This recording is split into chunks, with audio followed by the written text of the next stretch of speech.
Hey, what's up, everyone? This is David Greenspan, and you are listening to Season 3 of the Mindshare Podcast, a proud member of the Industry Syndicate Media Network.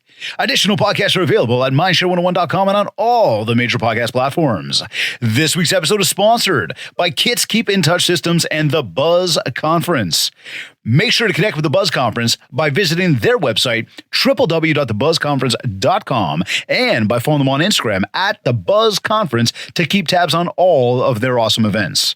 And of course, be sure to check out the Kits Cross-Channel Marketing Suite, which includes tools such as Loop CRM, newsletters, websites, social media content, landing pages, action plans, and so much more to help you manage your business, generate more leads and more referrals, and build that mindshare to drive even more sales.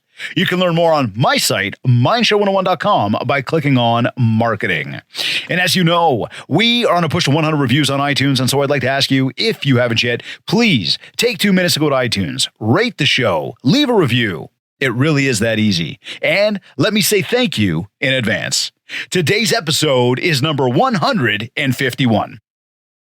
He founded Revel Realty Inc. in 2013 after a successful basketball career, which earned him a full scholarship at the prestigious College of Holy Cross in Worcester, Massachusetts.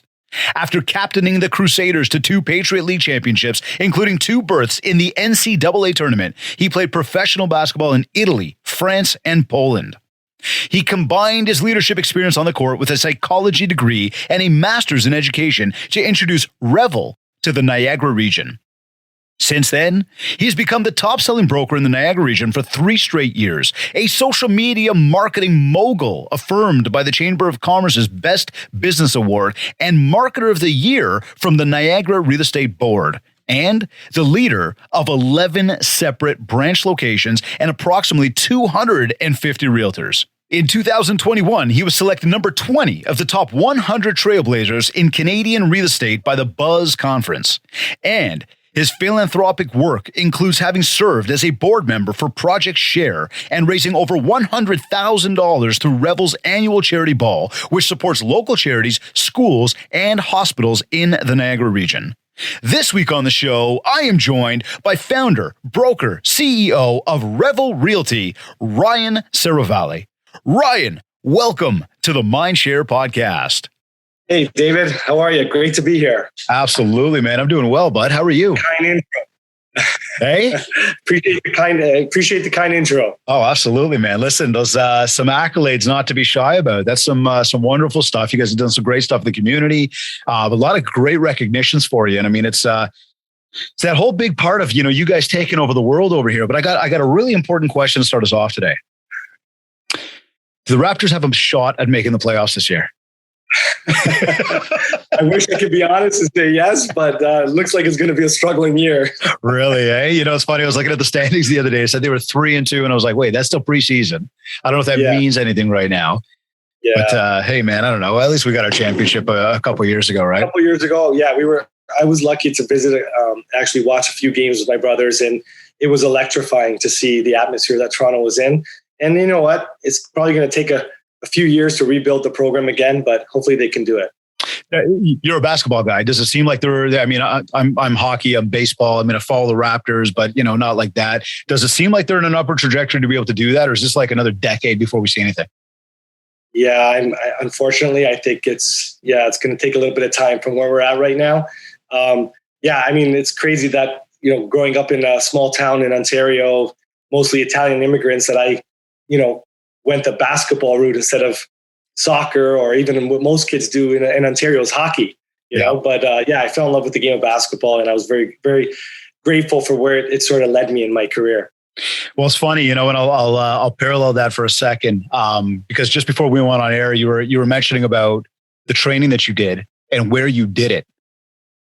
Share that with everybody if you can for a second, because I think that leads to a ton of resiliency. Yeah, my father worked in the auto recycling industry, and obviously we have cold winters, and we weren't allowed to go practice in the gyms for insurance reasons. So my father put up a piece of plywood and a rim in one of his old warehouses that he had in the auto records. It was full of grease. There was bats. There was mice. but it protected me from the snow and the cold. And as I mentioned, we would spray paint the 3-point line on the grease, and it wouldn't stay very long.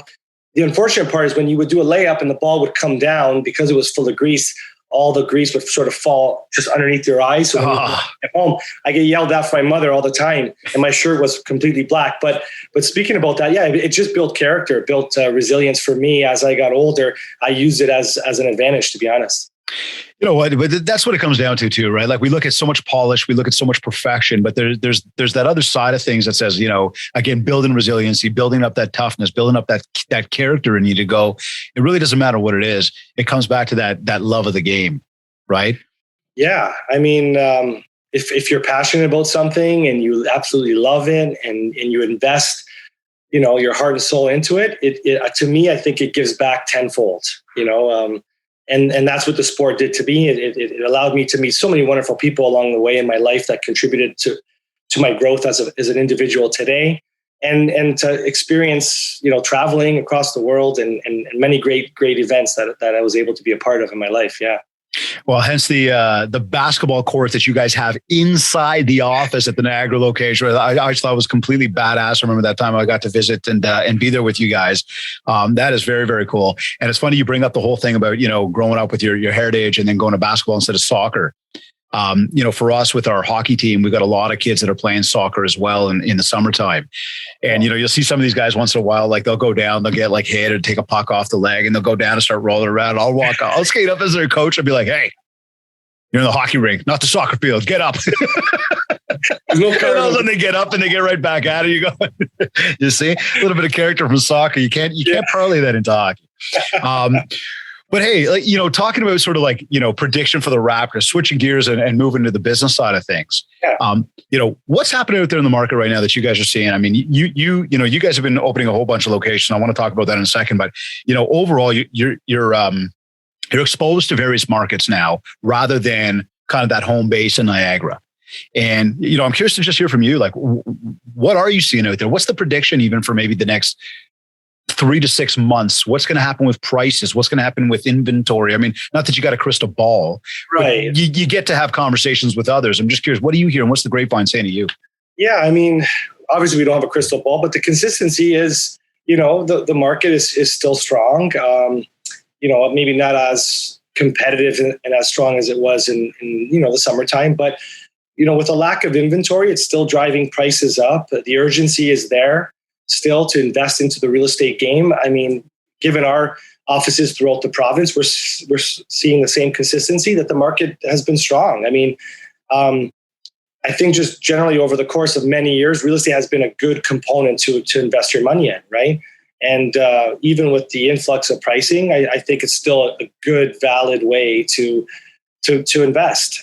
Now that people haven't been able to travel, you're starting to see a lot of people invest back into their homes, whether it's a new pool or improving the backyard or finishing the basement. And all that does is just increases value once those properties hit the market. So, it's hard to say after 6 months. We nobody can really predict that. But it's definitely a roller coaster to be part of the market the last year and a half, for sure. Absolutely, man. And I mean, looking at the whole idea of prices going up and the way they've gone up, one thing we know is it's become really difficult to buy your dream home anymore.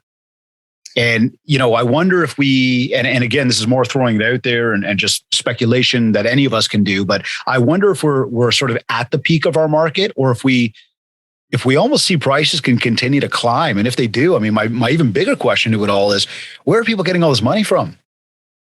We had a discussion with our team this morning with that same question. Yeah.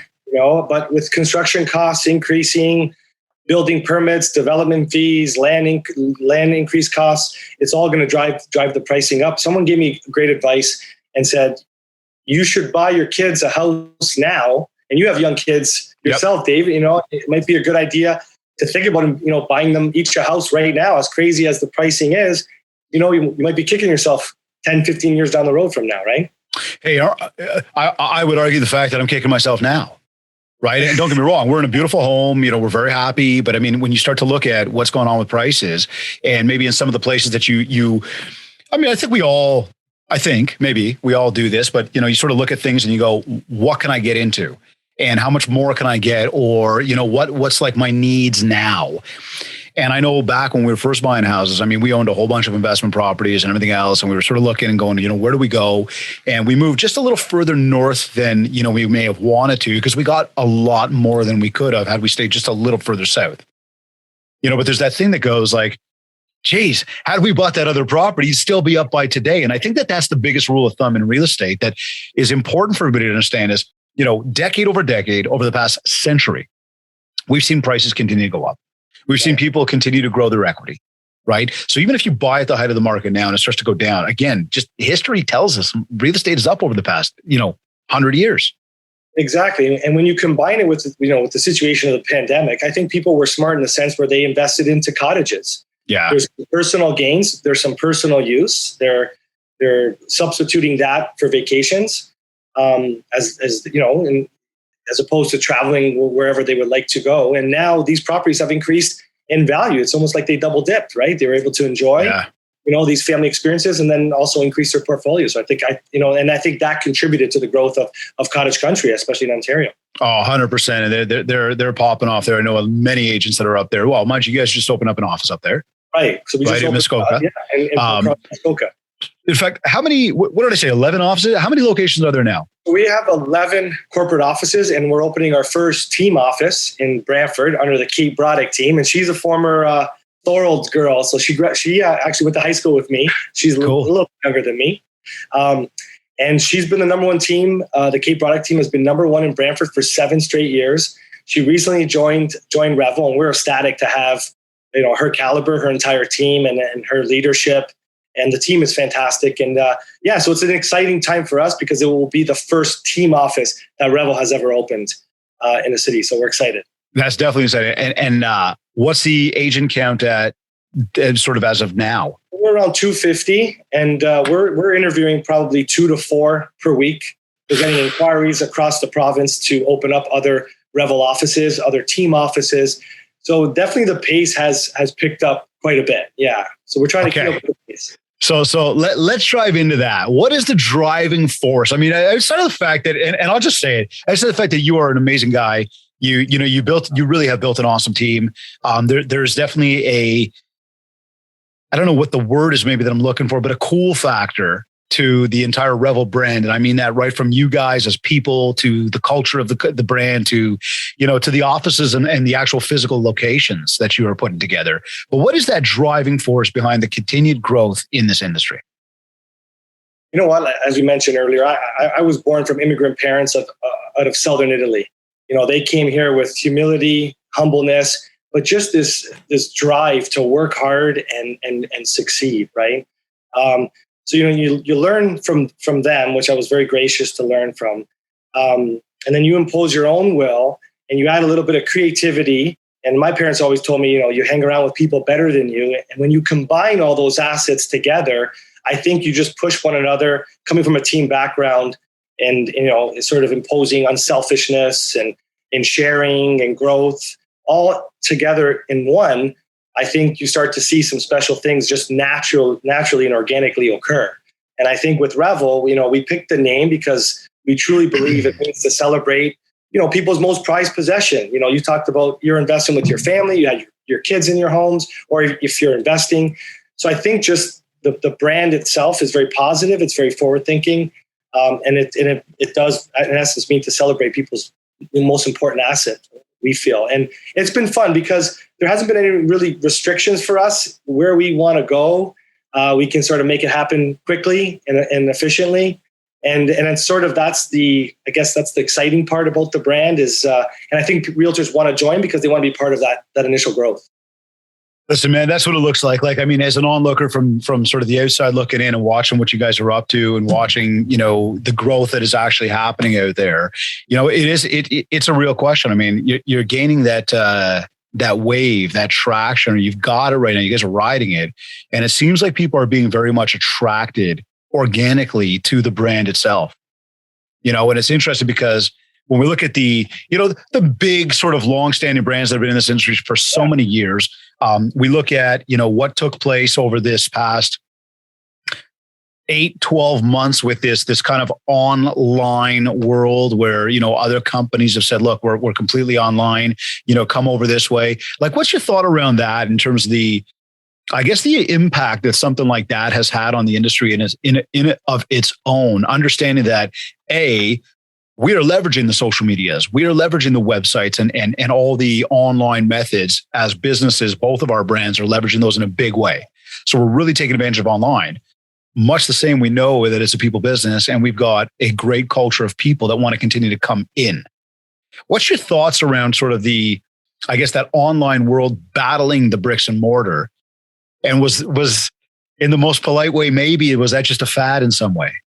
Well, I mean, we opened 7 years ago. And when you open a company 7 years ago, you had to open up with the mindset that you were going to adapt technology-wise. Mm-hmm. You had to be part of Facebook and Instagram and Twitter and all these accounts there.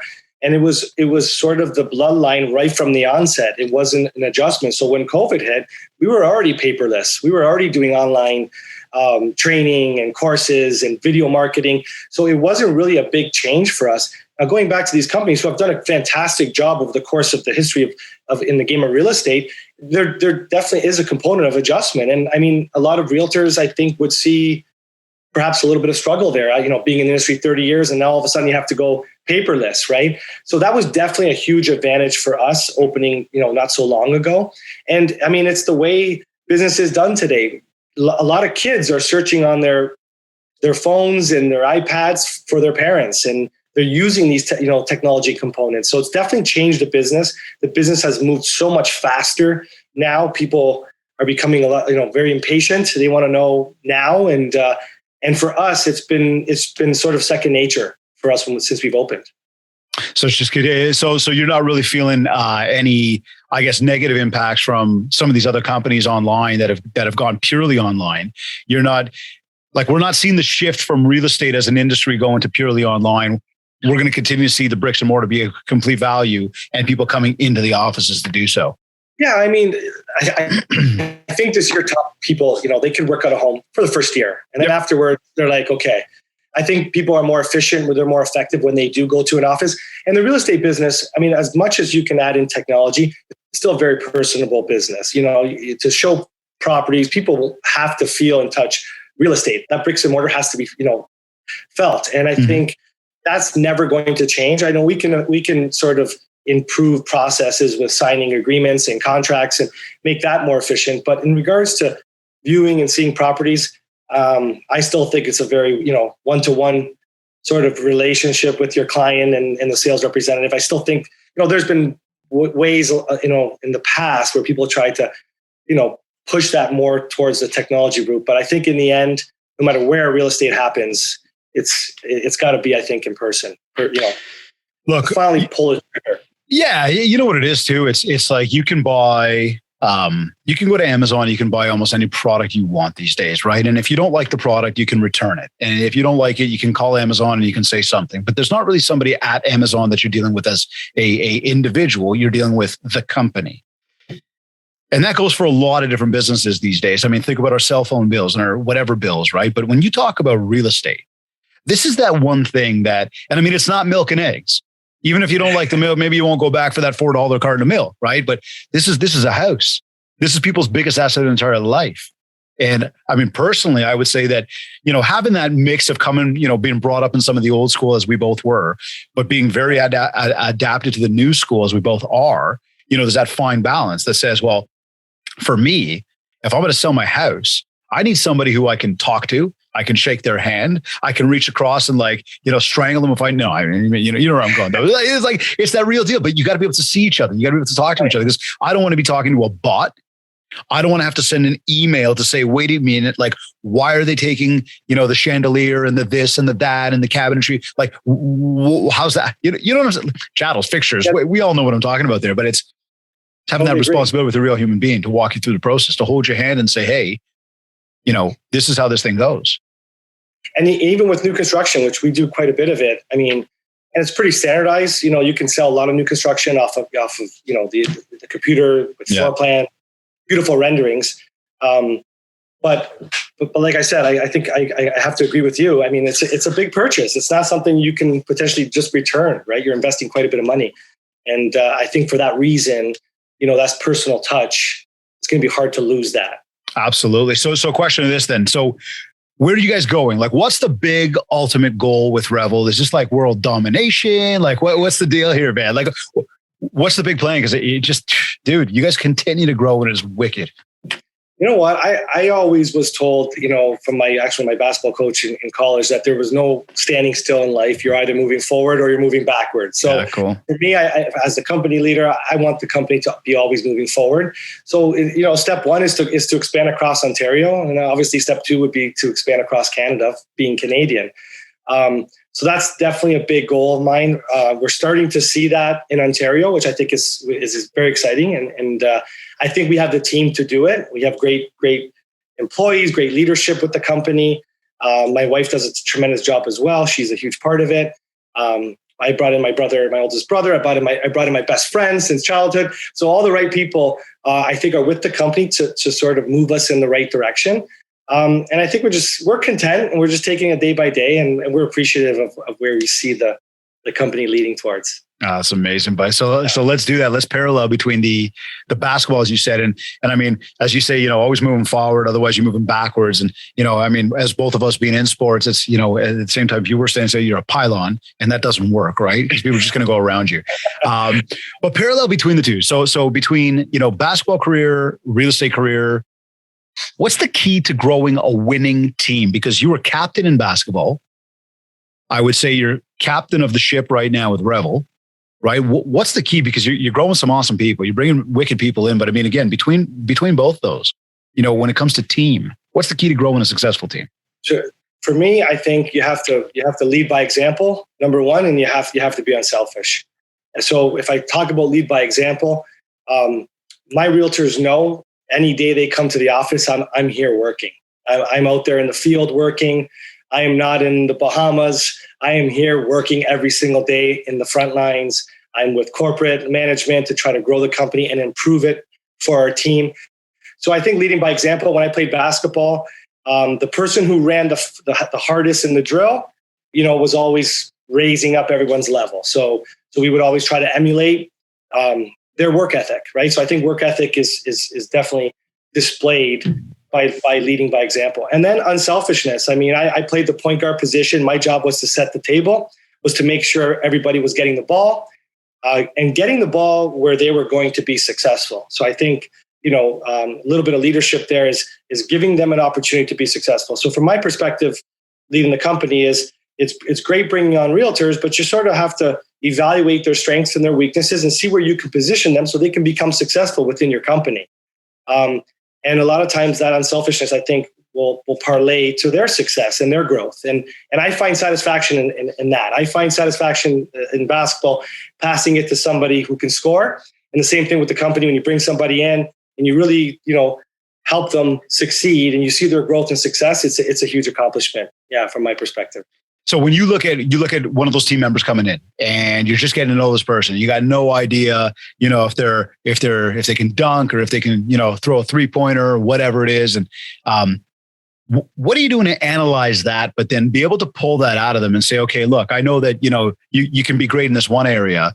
This other area, I think that we can help them improve. What kind of things are you looking at there for them? Like, I guess to the layman, you're almost going, but it's real estate. Like if I'm a realtor, I come in and I'm a realtor. How can I do different things here? Does that make sense? Yeah, no. And you know what?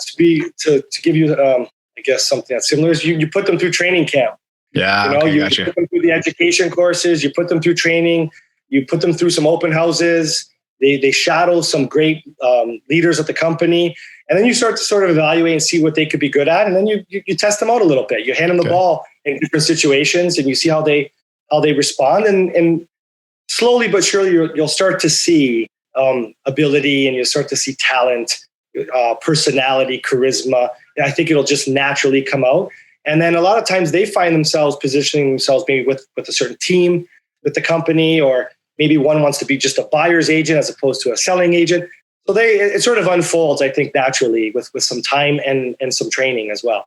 So then what's one of those, common characteristics that when you meet somebody new and they start to become a successful realtor, what is that like common characteristic that is just driving the success of anybody that you've seen that has achieved it? I've always seen like a drive, a resilience. They don't get too high and they don't get too low. It's just this consistent work ethic. They stay the course. They understand that the results are not going to come immediate. They have to sort of build that foundation as you would build a house. And when you start to see consistency, you start to see them marketing consistently. They attend courses consistently. They're doing open houses. They're doing all the right things that somebody would do in a gym or on the rink. And then eventually, or you can anticipate when the game comes, they start to naturally perform very, very well. And that's all we try to do from the corporate side, is just encourage that consistency and sort of explain to them that they have to trust the process, because the process doesn't happen overnight. It happens with some time.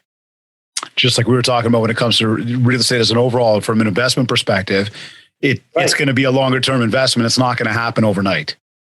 Exactly. Right. So looking at what they're doing to grow their business, then let's talk marketing for a little bit here as we talk, building mind share. What marketing strategies are you seeing, or do you suggest that agents need to be using? So if I came in there and I said, look, either I'm brand new and I'm green, but you look and go, man, I got a guy here who's going to kill it. Right. But I need a little bit of guidance. Or I come to you and I'm, 5 years, 10 years into the biz. And, again, you look and go, he's doing well, but we got to polish this guy a little bit better here. What are some of these things that you're looking for in terms of, marketing strategy, or do you even propose in terms of marketing strategy that we need to be using to grow our business? To me, I always learn from people who are doing well at it. What are the best people in the industry doing? I hate to use the basketball analogy again, but no, do it, man. It's good. It makes sense. Bryant, he learned from Michael Jordan, and LeBron James learned from the people in his past, right? So same thing in the real estate industry. You can be creative, but follow in the footsteps of the successful people in the business and in the industry and see what they're doing.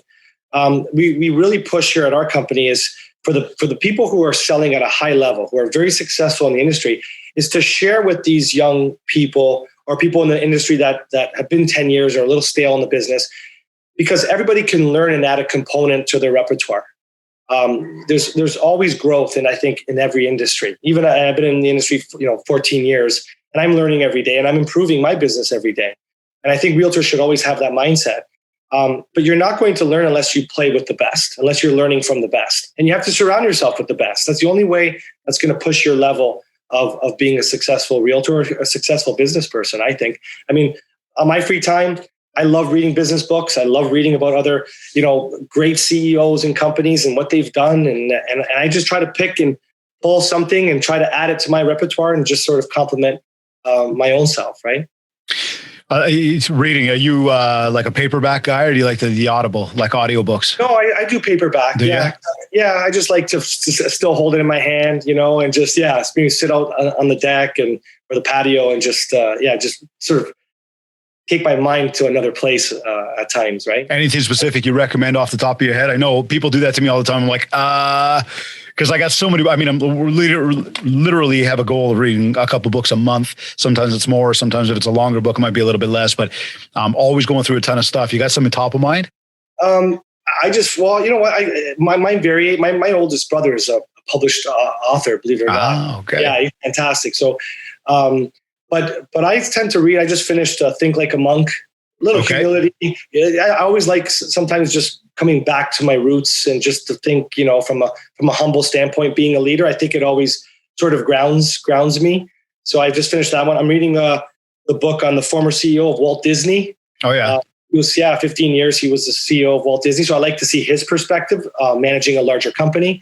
I've read the book on Starbucks. So I sort of jump around, and then I read some motivational ones as well. And I love reading biographies. I would love to read the book on Phil Jackson, who coached Michael Jordan, who coached the Lakers. So I'm waiting to grab that one. So I like to diversify a little bit too. Did you read Shoe Dog, the Nike story? Yes, I read Phil Knight's as well. I thought that was fantastic too, because you really see his determination and his growth, and you would never think where he started, and it's just amazing. It's an amazing story. And those types of books I find interesting because it motivates me to sort of apply some of those, strategies to Revel. It's funny. I've said this before on the show. When I was reading, and I love the audiobooks, right? Great reader, but again, mine's always bounced like a ping pong ball. I find it tough to settle down and just kind of like lock in. So I do my audiobooks, and I've got a certain time of the day that I like to lock in and do that. And, oftentimes as well, like I'll start off my day with reading.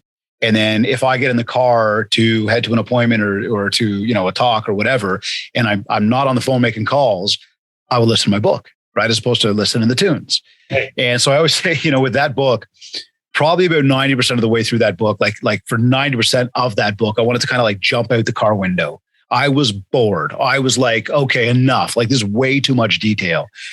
When he wrapped that thing up in the last probably 5 to 10% of that book, the entire story came together.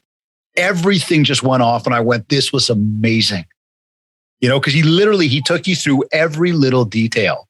But you talk about growing a business. We talk about surrounding ourselves around the best. You talk about the ups and downs and trials and tribulations. I was talking to somebody yesterday, and we were saying, it's people make the joke like, it's going to take you 10 years. I had to get last week, my guest on the show, she made a comment, and we've heard this comment many times before, but 10 years to become an overnight success. Right.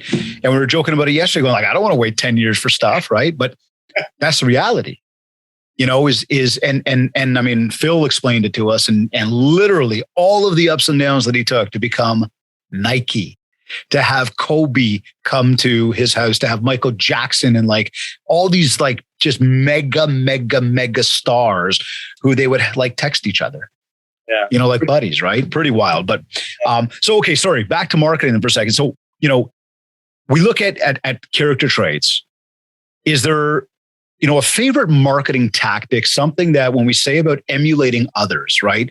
There's a lot of things we can be doing out there, but is there something in specific that you look at that goes like, and this may not be something earth shattering. This might be the most old school tactic out there. It might be something totally new school, but is there something that you're seeing from your like highly successful guys and gals, your team at the office across all of them, that people are doing that's this common theme that's like everybody's got to be doing this?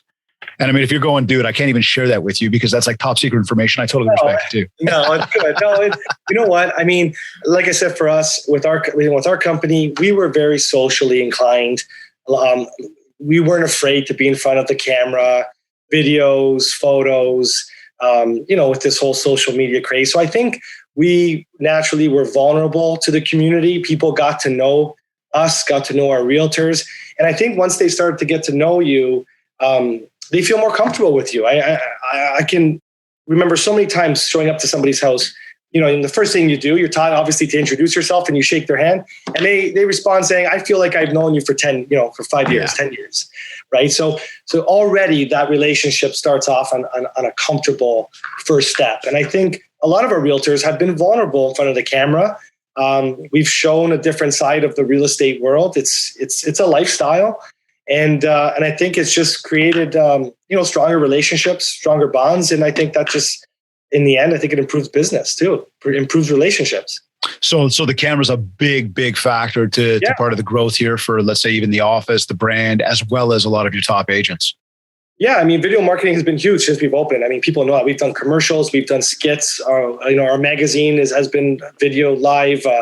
We had you come down, and it was recorded. So yeah, I think just sharing, sort of just being honest with the community. I think the community sort of receives it and feels the authenticity of the industry, because I think in the past, realtors were in the same sentence as used car salesmen, and it should never have been that way, because a car is a $10, $20, $50,000 investment. Like we said, people save their whole life for their house, and we shouldn't be in that same, in any category in that such. So I think just it's sort of improving that relationship. And I think video marketing has done some big things for our company and for a lot of companies out there.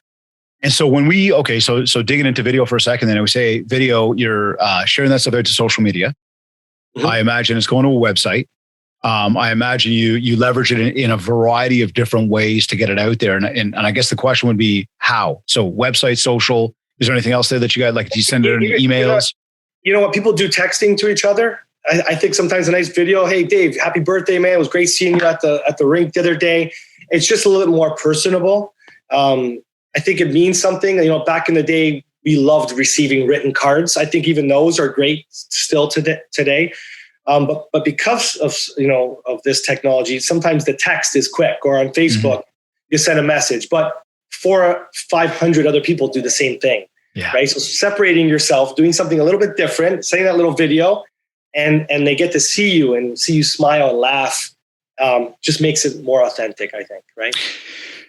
You guys do a wicked job with video, with social media marketing mogul. You got an award for, which is, again, very big congratulations to that. With that though, would you say that, again, and as you bring up the personal touch, would you say that phone calls are equally as important? Are they still valid in today? What are you seeing from, again, your group? Yes, for sure. I mean, personal touches in any which way, I think, are very, very important. People need to feel that you're communicating with them. You know, obviously a phone call is better than a text. A video message, I think, is, or a written card means more than just, a Facebook message. But yeah, you definitely have to get on the phone. This business is about communicating with people. And it has to happen in those late hours of the night, the weekends. I put my kids down to bed many times, and I say to my wife, give me an hour before I come back, because I got to get back to people. And they appreciate when you take your personal time and you get back to them. It shows your commitment to the business. Hey man, this is no 9 to 5 or 40-hour work week job, right? This is evenings and weekends. This is the ability that on, a Monday afternoon when the rest of the world is out there, working hard, that you could go and sit on a dock if you want to, because you've afforded yourself that time to do so. So, there's definitely no structure when it comes down to, what you're doing in terms of time. Now, as we look and say the personal touches, and we look and say, being online and digital and making the phone calls and the power of the pen, what kind of weight do we hold on the environmental stuff, like the billboards and the bus benches and all that stuff? Do we feel that it's got that? Does it hold any weight? Does it do anything for us? What's your thoughts on that? Yeah, I think for us, we had to develop a brand. So it was more so than just advertising ourselves as individual sales reps. So for us, building a brand from ground up, we had to do it all. We did, a ton of billboard campaigning, radio ads. We developed our own Revel style magazine, which I thought was a real game changer. I thought that was cool. But thinking outside the box to build a brand. I mean, you mentioned, Phil Knight's book. So I think you kind of have to do that in order to sort of expose the brand so people become aware of it. I mean, these other companies have been around for so long, so that the brand has already been well recognized, right? So for us, we had to really diversify our channels of marketing, and we couldn't just go one way, right? And in doing so, I think it really exposed the brand so quickly in just 5 to 7 years. Yeah. No. And so looking at that, then you're going out to a lot of people that we don't know yet. We're trying to build up the brand. From a realtor perspective, are most realtors seeing most of their business for people they know, people they don't know? Is it a good mix between? So we push heavily on referrals, working by referrals, because if you're going to work for someone, you want to do your absolute best. And we're confident that if you do your absolute best for people and you show your heart and you show you care, that in time they will be happy to refer their friends and their families and people that they know. And I think that is probably the most important thing that we see in the industry, is that you have to do a great job every time you step out on that floor. There's no taking a play off. If I put it into sports analogy, right? You get that 2-minute shift or that minute shift in hockey, you got to go full out. And that's what we tell our realtors is you can't take time off, because somebody is waiting on that sideline to step in and do a better job than you. So you have to make sure that you give it your all and then be content with where it takes you afterwards. But that in essence should lead to more referrals and increased business. Well, again, a common theme today is just that whole idea of keeping that long-term, vision in place, right? Of where you're going. Right. Now, speaking of vision, and for all the things that you come up with from a branding perspective, and the magazine and the marketing and the locations, and then, I watch your social and I see you out there, we're connected, and you personally have a ton of stuff going on. You got a beautiful family. And I mean, young as well. So it's not like, they're off doing their own thing with their buddies. It's still, there's a lot of, and I mean, much like myself, we're very still tight knit there.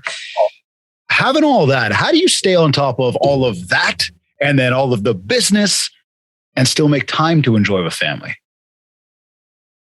You know what? So reading Kobe Bryant's book, he would wake up early in the morning and would work out at 4 a.m. so he wouldn't take time away from his kids. So right. If I've learned anything, it's time management. So I wake up very early so I get my workout out of the day while my kids are sleeping. What time do you go to bed?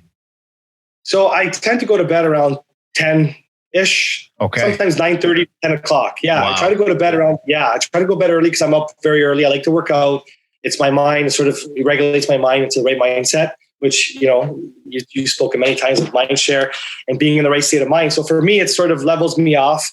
It relaxes me, gets me to think about the day, what I have ahead of me, and to be mentally focused. And then I actually have breakfast with my kids. I take them to school. And then when they're at school, I work very hard during the day. I try to make sure I'm home with them for dinner. And the odd time that I have to step out in the evening to have a quick phone call.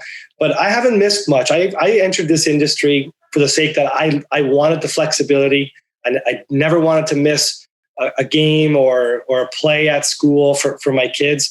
And to me, family has always been number one. So they will definitely take precedent over everything. And then just being content with what you can do with the time that you have, right? And doing your best, and then just seeing where the cards and the chips fall. So 9:30, 10 o'clock to bed. And what time's the wake up? Like Kobe, 4 o'clock? No, it's not 4 o'clock. I wouldn't say 4. No, sometimes it's 5:30, 6 o'clock. Okay. Yeah, it's decent time. Sometimes if I'm tired from the night before, it's a little later. But if I can get up at 6, 5:45, 6, it's a good start. Yeah. Very, very, very similar. I would say that, unfortunately, I'm more of a, 12 o'clock, 1 o'clock in the morning guy. So, but still about that 6 a.m. wake up. There's where, we try to pack a ton in a day, right? And when you look at managing, businesses and managing people and managing, what you do and trying to make family still, no matter what, number one priority, it really comes back to managing time. But I had this, and you brought up managing time. And I mean, that's where I was going with the question, right? Is, like, are you operating line by line in a schedule where you knew, like again, here today with the Mindshare podcast, be here for this time. When I'm done this, here's where I'm going. What's that MO for you? Well, sometimes the people at the office will make fun of me. They'll call me the hurricane because I come in and I'm all over the place, right? But yeah, I try to organize by schedule. Yes. Yeah. I was taught in college that you had to be at your appointments 15 minutes earlier. So if you were there for 2, you had to be prepped and ready at 1:45. That was taught with me in my college days. So it preps me. I schedule my time accordingly. This way, I'm never late, and I'm also prepared for my appointments and my meetings. But I do follow my schedule quite consistently. My wife and I we use the schedule. Sometimes I'll see things pop up and she won't ask me. She'll just put it in there, and then I'll send her a text like, hold on a second, I want that night off. Right. but it does organize our lives. I mean, it's busy. You know how it is. You're traveling, you're investing into your business, and you want to be part of every moment that your kids are around because they grow up so quickly. But I think time management is very huge. And it took me years to really even schedule time off in my calendar. So my office knows you can't book me there. That's my personal time, whether I'm going for a walk with my wife or my kids or playing basketball with them. So, I would say time management is very huge, and you have to be committed to it. Well, this is where for me, I've actually recently had this epiphany around time management, and I talk a lot about it. I think it's foundational. I mean, for myself, I'm very, very rigid with my schedule. I know exactly where I'm going, when I'm going there. I know where my blocks of open time are. I mean, very, very heavily involved with sports. And so that takes a huge time commitment, which I love doing. That's in me. That's part of me. So it's important that I take that time, on top of the fact that I'm hanging with my best buddy in the entire world all the time, right? The little man. So, and he's only going to be so little for so long. So it's that thing of trying to, really get it in there. I mean, for me, wake up at 6 and read the book and review the goals and really get myself prepared for the day. Once I'm kind of, passed through that morning routine, the rest of the morning is spent with the kids. They leave for school at 8:15. That's where I'll lock back into, starting to get into the whole, the day, right? So whatever that first line item of the day be. But the epiphany was this, is that, we talk about managing time, but we can't actually manage time. right? Because no matter what, like we were going to start today at 1:00. 1:00 comes and goes, whether we're ready or not. 1:00 is going to keep going. But what we can do is we can empower time to manage us. And the big moment to that is to schedule everything, to say, from 1 to 2, we're going to be on the podcast today. From, 2 to 2:15 or 2:30, I'm going to take a break for a minute to do whatever. From 2:30 to 3, I'm going to do this, and kind of having everything very rigid in there. And each day kind of has its own ebbs and flows to the day, but kind of putting everything in there to go, this is everything that's got to be done. And by the end of the day, being able to get it done, look back on the day and say, hey, you know what? I got it done. And that's rewarding of its own, right? Those little building blocks. Yeah. It feels good checking it off after you accomplish, even if it's just a small task, right? That's exactly it, man. It's that little reward, right? I was on a call with one of my coaching clients earlier this morning, and she said, she's doing amazing. She's killing it, right? And she says, I still feel like I need to be doing more. And I still feel like maybe it's not enough. And it's that idea of, and for me at least, because and I imagine you're very similar that way in terms of competitive and wanting to win and that drive. And it's like, okay, what more can we do? When you take that moment to breathe, you're almost like, oh my God, I should be doing something right now. Yeah. Right. And that's why for me, it's so important to check it off, to be like, no, look, you did. You've really done a lot today. Enjoy those moments right now. I find that huge, man. I find it huge. Yeah, that's good. For everybody out there right now, as we start to approach the end of the year, what do you suggest everybody should be doing to finish their year out strong? I think it's important to finish the year strong. You have to stay with the process, stay with the consistency, work ethic that you've been doing so far this entire year. Some people like to sort of think a little too early for the start of the next year. I'm more so, you play until the very last whistle, until that buzzer sounds. You got to think of what's ahead of you right now to finish the year off strong. And you just got to stay consistent. Again, trust the process, stay consistent. And then next year we'll start, and then it'll be a whole new year for you to begin. Right? Consistency. Magic ingredient to achieving anything you want. Yeah. I mean, you know what? For me growing up, like I said, I grew up from Southern Italian parents who were probably very negative, to be honest with you, who always would challenge you to do better. And then, I fell in love with the sport that my dream was to play in the NCAAs. And I love March Madness. And it gets exciting March for me in my household because we're always rooting like the underdogs. That's what makes the tournament so special is you want to root on like a 16 seed, play against a number 1 seed. And it makes it all so more exciting, right? So later in my business career, I had an opportunity to go the route of these powerhouse national brands. And I think just naturally, I fell into the pathway of the underdog. I sort of embrace the challenge of being in a position of an underdog role. I like it. So I think for people in business, they have to find the right situation that's going to challenge them and motivate them to want to be better every day. And for me, that channel was being in the underdog role. So it sort of helped with my consistency because I know that if I don't do it, I'm gonna really lose out, right? So it just motivates me every day to sort of contribute to that consistency. I'll tell you what, dude, you guys definitely are not underdogs any longer, Right. Tell me, how do you know it's been a successful day for you? I mean, I'm very gracious of being around people that I love. I mean, to see my children in the morning and come home at night and see my wife and family, to me, that's a success. That's a huge success.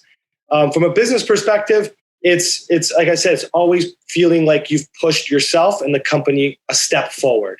If I can leave at the end of the day, knowing that no matter what challenges we had in place, that we fought them, we faced them head on, and that we pushed ourselves and the company forward, then I can leave at the end of the business day knowing that it was a success. I like it. It, man. I like it. So, give me some last words, tips, something to give to everybody who's tuned in right now, so they can help themselves get out there and really just improve mindset, but build a whole ton of mind share out there and just continue to grow their business. Just some final thoughts here. Final thoughts. You know what? To me, I think the more you invest into something, the harder it would be for you to surrender, is what I learned. So the more you invest in your craft, in what you love to do, whether it's, improving your mindset, I think it's only going to strengthen you. Like I mentioned earlier, I invested so much playing in a warehouse of grease that when it came time for me to play, I was ready to perform. And I think the same resonates in business. Is if you're willing to invest, the pain and the suffering, into your craft or whatever it is that you love, you're definitely going to find yourself in a much better situation with time if you trust the process. I like it, man. Some good words there. Where can people find you? Do they want to connect with you, connect with Revel, find out more about what Revel's doing and the REVELution? The company website's revelrealty.ca. I mean, I'm on Instagram, and you can send me an email. I always try to get back to people. I love meeting new people in the business. I'm always willing to help and share what has helped me become successful. And I'm still looking to grow and learn, and learn from people out there as well. So I'm always open to meeting new people. So please reach out if there's ever a chance. I know, Dave, it was great meeting you in the past, and we've kept in touch. I love seeing you, your involvement with your family, your success that you've achieved. And it's fun to keep in touch and to see where you're taking your business as well. So keep up the great work yourself. Thank you, man. It definitely, I remember meeting you back in Niagara when we first met at our friend Kathleen's event, and kept in touch ever since, been down to the office, and I thank you for that. And just like you said, it's that whole idea of, we talked today. When was the last time we got together? I don't even recall. But it doesn't feel like we've ever disconnected almost, right? Like there's always that open line of communication, which is real easy. And another reason to say to people, everything we do, it's all about people. It's all about relationships with people. It's leveraging both the online and the offline to make that happen, and really a fine balance in between. And most of all, just being authentic and genuine with who you are, right? I mean, that's where the connections come from. 100%. But Roy, I want to thank you, man. I thank you very much for making the time today. I thank you for everything you're doing to lead the industry. You're doing some amazing, amazing things out there. And just a big congratulations to you and the team and the family. It's awesome to watch. And I can't wait to see where you guys go with this thing. I really can't. So thank you again for making the time today. Appreciate it. It was a pleasure being on your show. Absolutely. You're either listening to this on iTunes, iHeartRadio, Google Podcasts, Stitcher, or Spotify. Or maybe you went to my website, mindshow101.com. And while you're on my site, make sure to download your free copy of the Ultimate Marketing Bundle for Realtors. This is a 31-page ebook packed with a ton of tips and tricks for you. Plus, there's a ready-to-go 90-day social media content calendar to help you build more mind share so that you can get more market share.